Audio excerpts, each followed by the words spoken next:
Hi everyone, welcome back to the channel. In this particular video, I will be explaining problem B of last lead code round, that is maximum point inside the square.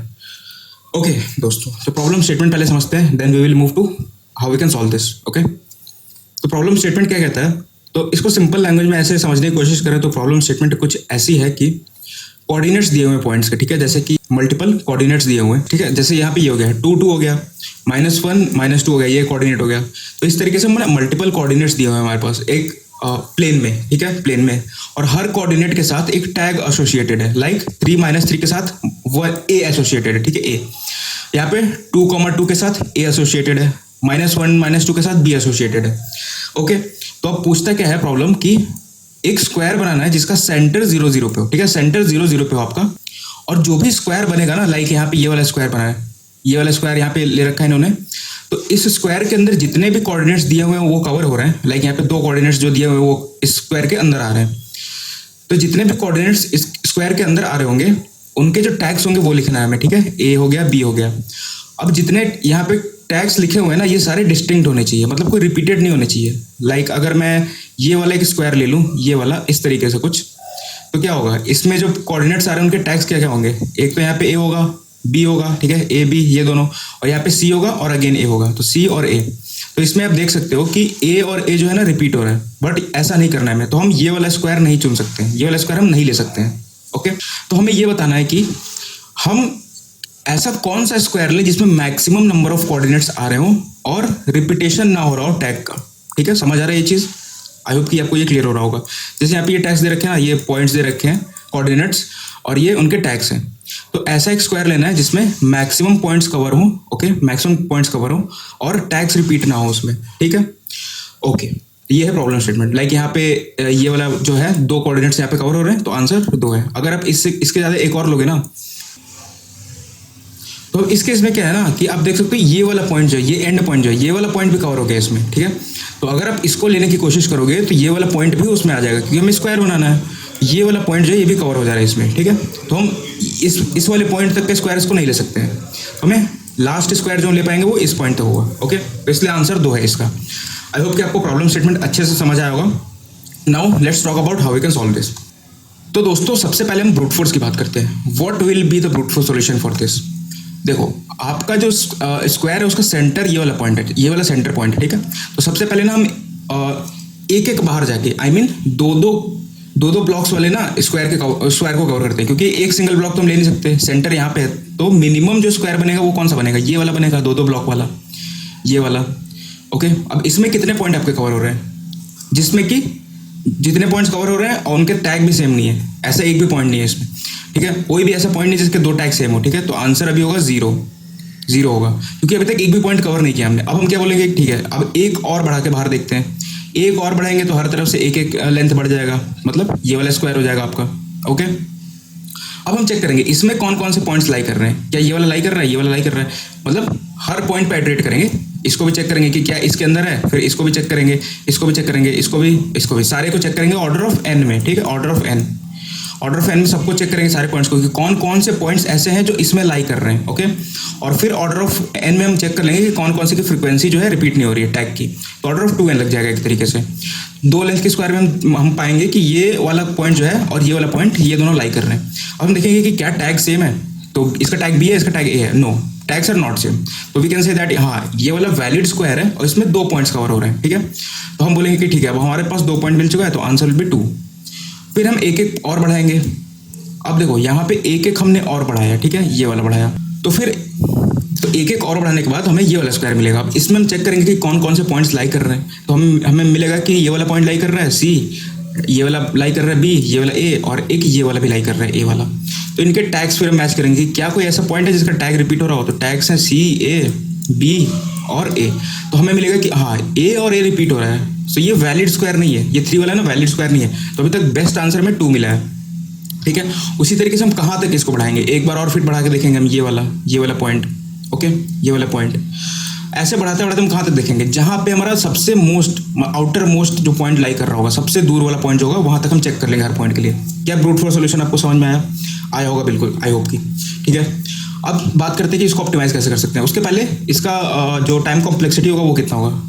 Her square को check करने का जो है 2n है, और कितने number of squares बनेंगे जो, और टोटल नंबर ऑफ स्क्वायर्स कितने बनेंगे, कितनी बार हमें ये स्क्वायर्स के लिए चेक करना होगा, वो बनेगा आपका जो मैक्सिमम पॉइंट होगा, मतलब max of x i comma y i, ठीक है, x i comma y i, जो भी एक्स और वाई कोऑर्डिनेट्स हैं उनका जो भी मैक्स है सब में उतना लगेगा हमें। अब एक्स आई और वाई आई पे जो कंस्ट्रेंट है वो देखते हैं एक बार। कंस्ट्रेंट क्या है एक्स और वाई आई पे, ये है आपका 10⁹, मतलब समझ रहे हो, ये वाला चीज़ जो है वो 10⁹ जाएगा, 10⁹, okay, multiplied by order of 2n, और you can say order of n, ठीक है। तो n का कंस्ट्रेंट कितना है यहाँ पे 10⁵ है, 10⁵, तो ऑब्वियसली ये TLE देने वाला है। अगर हम ब्रूट फोर्स लगाए ना हर स्क्वायर के लिए चेक करें वैलिडेशन उसका, तो ये TLE देने वाला है। अब इसको हमें किसी तरह ऑप्टिमाइज करना है। ऑप्टिमाइज कैसे करना है दोस्तों, आपको पता है मेरा तरीका क्या है। ब्रूट फोर्स लिखो, ठीक है, फिर चेक करो कि कौन से वाले लूप को हम ऑप्टिमाइज कर सकते हैं। एक लूप हो रहा है वैलिडेशन स्क्वायर को चेक करने के लिए, ठीक है, और ये है स्क्वायर्स पे इटरेट करने के लिए हम कितने साइड के स्क्वायर को हम ले सकते हैं, समझ रहे हो ना, कितने लेंथ के स्क्वायर को हम ले सकते हैं, ठीक है, उसका साइड कितना होगा, आप समझ रहे हो इस बात को, कि उसकी दूरी कितनी होगी एक तरीके से, ओके, 0 0 से उसकी दूरी कितनी होगी। जैसे इसकी दूरी 1 है, इसकी दूरी 2 है, इसकी दूरी 3 है, ठीक है, तो इसका साइड कितना हो जाएगा 6 हो जाएगा। इस तरीके से साइड बाई 2 एक तरीके से आप कह सकते हो यहाँ पे, ओके। तो स्क्वायर्स को चेक करने के लिए ये वाला लूप यूज हो रहा है, उसके वैलिडेशन को चेक करने के लिए ये वाला लूप यूज हो रहा है, ओके। तो क्या आप इस लूप को ऑप्टिमाइज कर सकते हो जिसमें कि हम वैलिडेशन चेक करना है? Obviously no, we have to check validation for each square on which we are currently iterating on, okay. तो इस लूप को हमें ऑप्टिमाइज करना है। इस लूप को कैसे ऑप्टिमाइज करें, इस चीज़ के लिए ना थोड़ा सा बेसिक ऑब्जर्वेशन यहाँ पे बनाने की कोशिश करते हैं। देखो मैं बोलता हूँ कि यहाँ पे ना इस वाले स्क्वायर तक तो मेरे को 2 आंसर मिला था, बट जब मैं ये वाले स्क्वायर पे आया 3 लेंथ वाली, मतलब ये वाला जो स्क्वायर है, तो इस पे मेरे को लगा कि ये वैलिड नहीं है, इस पे मिला ना कि ये मुझे वैलिड नहीं है। तो क्या आप समझ पा रहे हो कि इसके बाहर जितने भी स्क्वायर्स मैं लूँगा वो सारे इनवैलिड होंगे, क्योंकि ये चीज़ ना उसमें कवर हो रहा होगा। आपको बताता हूँ मैं यहाँ पे अच्छे से। देखो ये वाला मेरा स्क्वायर का जो है सेंटर पॉइंट, ठीक, तो मैं ये वाला स्क्वायर लिया, ये वैलिड है, ठीक है, ये वैलिड है। फिर मैं एक और बाहर जाके ये वाला स्क्वायर लिया 1 पॉइंट और बढ़ा के, ठीक है, ये भी वैलिड है। फिर जब मैंने ये वाला स्क्वायर लिया तो मैं बोलता हूँ ना कि ये वाला वैलिड नहीं है, इसमें कुछ पॉइंट्स आ रहे हैं जिसके टैग रिपीट हो रहे हैं, ओके। तो ये वाला जो है वो इनवैलिड है, ये वाला जो है इनवैलिड है। अब मेरा क्लेम क्या है कि इसके बाहर जितने भी स्क्वायर्स होंगे वो सारे इनवैलिड होंगे। ऐसा क्यों? क्योंकि देखो ये वाला स्क्वायर इनवैलिड है, मतलब ये इसके अंदर ना, ये वाले स्क्वायर के अंदर कोई ऐसे 2 पॉइंट लाई कर रहे हैं जिनके टैग सेम है। तो ऑब्वियसली ये वाला जो बड़ा स्क्वायर है इसके अंदर ही तो है ये वाला स्क्वायर, और इसके पॉइंट भी जो ये वाले स्क्वायर के अंदर पॉइंट थे वो बड़े वाले स्क्वायर के अंदर भी तो आएंगे। तो ऑब्वियसली जो पहला इनवैलिड स्क्वायर मिलेगा उसके बाहर ना सारे स्क्वायर्स इनवैलिड होंगे, ठीक है। और जो पहला वैलिड स्क्वायर मिला, लेट्स सपोज ये वाला पहला वैलिड था, इसका मतलब है ना कि इसके अंदर सारे वैलिड होंगे। आई होप कि ये चीज़ आपको समझ आ रही होगी। अगर हम ब्रूट फोर्स से चेक करें तो अगर ये वाला वैलिड है इसका मतलब कि सारे वैलिड होंगे। लेट्स सपोज ये भी वैलिड होता ना, तो इसका मतलब है कि ठीक है ये भी वैलिड होगा और ये भी वैलिड होगा, ओके। तो यहाँ से हमें एक बात पता चल रही है कि यहाँ पे ना मोनोटोनिसिटी टाइप का कुछ है। एक ऐसा पॉइंट है जिसके आगे सारे ही फॉल्स हैं, एक ऐसा पॉइंट है जिसके आगे सारे ही फॉल्स हैं और उसके पीछे वाले सारे ही ट्रू हैं। What does it mean?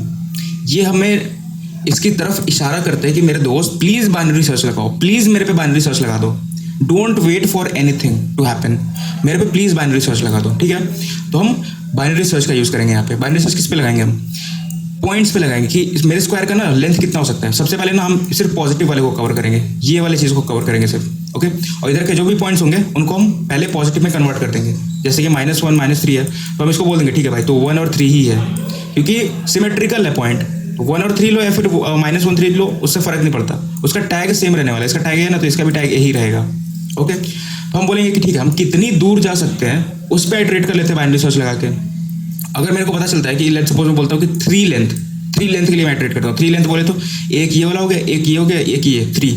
अब मैं बोलता हूँ कि 3 वाले के लिए चेक करो कि क्या ये वैलिड है कि नहीं। ऑर्डर ऑफ 2n में चेक होगा ये कि वैलिड है कि नहीं, जैसे कि हमने डिस्कस किया था, कॉम्प्लेक्सिटी यहाँ पे डिस्कस किया ना हमने अभी। तो ये वाले के थ्रू हम चेक करेंगे कि क्या वो वैलिड है या नहीं है, ओके। तो अगर मेरा 3 लेंथ वाला वैलिड मिलता है मेरे को तो ठीक है, मैं बोलूँगा ओके ये वाला वैलिड है, मतलब कि मैं कहीं पे इस वाले पार्ट में लाई करता हूँ मैं कहीं पे, ठीक है। मान लो यहाँ पे मैं बोलूँगा ठीक है इसके अंदर जितने भी पॉइंट्स आ रहे हैं उसको काउंट कर लो अभी के लिए।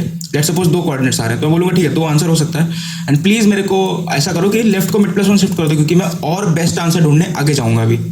This can probably be my answer at this particular point, but I can say that मेरा आंसर जो है ना आगे भी लाई कर सकता है, क्योंकि यहाँ तक लाई करा तो हो सकता है और आगे ट्रू हो, ठीक है। इस पॉइंट तक मुझे पहुंचना है, ये वाला जो पॉइंट है जिसके आगे सारे फॉल्स हो, ये ऑप्टिमल पॉइंट होगा जहाँ पे यहाँ लास्ट रो मिलेगा हमें। तो मैं बोलूँगा ठीक है लेफ्ट को मिड प्लस 1 पे शिफ्ट कर दो, आगे और ढूंढने चाहूँगा मैं, और मैं बोलूँगा ठीक है 3 है तो आगे और शिफ्ट कर दो, और बड़े स्क्वायर्स के लिए ढूंढेंगे हम। ऐसे करते करते ना एक ऑप्टिमल पॉइंट मिलेगा, मतलब एक ऐसा स्क्वायर हमें मिल जाएगा जो कि वैलिड हो और उसके बाहर सारे इनवैलिड हो, इसके अंदर सारे वैलिड हो। आई होप ये चीज़ समझ आ रहा होगा आपको। अब मैं इसका कोड दिखाता हूँ आपको, ठीक है। Code code code where is the code, code will be in C++, okay, ठीक है। तो ये है कोड। यहाँ पे क्या हो रहा है, पहले मैंने n ले लिया है एरे का साइज, ठीक है, जो भी एरे दे रखा है मुझे। फिर मैंने क्या किया कि सबको पॉजिटिव में कन्वर्ट कर दिया है, ओके, क्योंकि हो सकता है मैं सिर्फ ना इस पे इटरेट करूंगा, एक x और y पे पॉजिटिव वाले में। मैं बोलूँगा ठीक है 1 और -3 हो या फिर 1 और 3 हो, कोई फर्क नहीं पड़ता मुझे, मैं सबको पॉजिटिव कन्वर्ट कर दूंगा, ओके। तो यही काम मैंने यहाँ पे किया। फिर मैं बोलूँगा कि लेफ्ट 0 है और राइट जो है मेरा वो 10⁻9 हो सकता है, क्योंकि वहाँ पे ऊपर दे रखा है इन्होंने कि जो एक्सट्रीम पॉइंट है ना मेरे साइड ऑफ स्क्वायर का, जो सबसे बाहरी पॉइंट हो सकता है वो 10⁻9 तक हो सकता है। तो मैं बोला ठीक है 10⁻9 will be my extreme point, highest point, ठीक है, हाई। आंसर को इनिशियली कुछ भी कर सकते हो। फिर यहाँ पे हमने चेक किया है कि क्या मेरे मिड नंबर ऑफ लेंथ का स्क्वायर है, समझ रहे हो ना, स्टार्टिंग पॉइंट से 0 से मिड लेंथ का, इस रेंज में जितने भी कोऑर्डिनेट्स लाई कर रहे हैं। मैं क्या कह रहा हूँ, लेट सपोज कि ये मेरा मिड है, ये मेरा 0 है, स्टार्टिंग पॉइंट सेंटर पॉइंट है मेरे स्क्वायर का, ठीक। अब ये मेरा मिड का ही निकला, ठीक है, ये 0 से मिड मान लो 4 आया, ये है 4, ठीक। अब मैं बोलूँगा कि 4 लेंथ इधर, 4 लेंथ ऊपर, 4 लेंथ इधर, और ठीक है, और ये वाला चीज़ इस तरीके का स्क्वायर बनेगा मेरा, ठीक है। बट मैं अभी के लिए ना सिर्फ ये वाला कंसीडर कर रहा हूँ, ये वाला सेगमेंट, इधर का 4 और इधर का 4, ये वाला लेंथ 4, ये वाला लेंथ 4, ठीक है। क्योंकि क्या होगा ना दोस्तों, देखो मान लो कि मेरा ये वाले कोऑर्डिनेट में कोई पॉइंट लाई कर रहा है, तो वो शिफ्ट होकर ना सिमेट्रिकली वो यहाँ पे आ जाएगा, ठीक है, बाहर नहीं जाएगा। ओवरऑल जो सारे ये और ये वाले कोऑर्डिनेट्स के पॉइंट्स होंगे ना, वो सारे मिल के ये वाले चीज़ में आ जाएंगे, ये वाले कोऑर्डिनेट में। और मुझे सिर्फ एक कोऑर्डिनेट चेक करना होगा कि कितने पॉइंट लाई कर रहे हैं इस कंप्लीट स्क्वायर में। आई होप कि आपको समझ आ रहा होगा ये चीज़, ठीक है। तो वही काम मैंने यहाँ पे किया कि अगर मिड लेंथ लेके, मतलब साइड बाई 2 S/2 अगर मेरा मिड है, तो इतने लेंथ के स्क्वायर लेके अगर मैं वो वैलिड स्क्वायर बना सकता हूँ, देन मैं बोलूँगा ठीक है, अगर वो चेक ट्रू रिटर्न करता है तो मैं बोलूँगा ठीक है आंसर मिड हो सकता है कि मेरा इतने लेंथ तक मैं जा सकता हूँ। अभी मैं ये चेक कर रहा हूँ कितने लेंथ के बना सकता हूँ स्क्वायर, यहाँ पे मैंने आंसर कैलकुलेट किया इस जगह पे। अभी सिर्फ यहाँ पे मैक्सिमम लेंथ का स्क्वायर जो बन सकता है वो हम निकाल रहे हैं। तो मैं बोलूँगा ठीक है इतने लेंथ का स्क्वायर पॉसिबल है, तो ठीक है, और आगे जाके देखते हैं, तो लेफ्ट को मिड प्लस 1 शिफ्ट कर देंगे, अदरवाइज वो फॉल्स है, मतलब वो इनवैलिड स्क्वायर है। मैं बोलूँगा ये फॉल्स है, मतलब राइट को मिड -1 पे ले आओ और पीछे जाओ, इधर आंसर नहीं मिल रहा और पीछे जाओ, तो एक वैलिड स्क्वायर मिल जाएगा मुझे। इस तरीके से करते करते अब मुझे क्या करना है, इस वाले स्क्वायर के अंदर कितने पॉइंट्स लाई कर रहे हैं ये कैलकुलेट करना है कि नहीं आप। तो अब ये क्या करोगे आप, कैसे करोगे ये चीज़। मेरे को पता है कि ये स्टार्टिंग पॉइंट है 0, ठीक है, और सारे जो पॉइंट्स हैं वो मुझे पता है कि फर्स्ट कोऑर्डिनेट में आ चुके हैं। तो मुझे पता है एक्सट्रीम पॉइंट मेरा होगा ये वाला 0 4, ठीक है। तो मुझे पता है कि अपर बाउंड्री जो है वो 4 है, वाई पे जो बाउंड्री है वो 4 है, और एक्स पे भी जो बाउंड्री है ना वो 4 है। तो मैं चेक कर लूँगा कि जिसका कोऑर्डिनेट जो है ना 4 या फिर 4 से लेस है वो मेरा इस कोऑर्डिनेट पे लाई कर रहा होगा। वाई कोऑर्डिनेट भी 4 या 4 से कम है, एक्स भी 4 या 4 से कम है, ठीक है। तो आप देख सकते हो अगर first coordinate array of I0 भी आंसर जो है ये बता रहा है कि मैक्सिमम कितने लेंथ का स्क्वायर हम ले सकते हैं S/2, लेंथ बाई 2। तो अगर उससे लेस देन है इक्वल है फर्स्ट कोऑर्डिनेट एक्स कोऑर्डिनेट, साथ ही साथ एंड वाई कोऑर्डिनेट भी लेस देन और इक्वल है, देन काउंट को प्लस करो कि इतने पॉइंट लाई कर रहे हैं इस वाले स्क्वायर के अंदर, ठीक है। और फिर सिंपली हम काउंट को रिटर्न कर देंगे। यहाँ पे मैंने आंसर को काउंट में स्टोर करके रिटर्न कर दिया, ठीक है। आई होप कि ऑप्टिमाइजेशन इसका समझ में आया होगा आपको। Still if you have any doubt then please feel free to ask in the comment section. I will try to resolve as soon as possible. Okay, thank you guys for watching the video.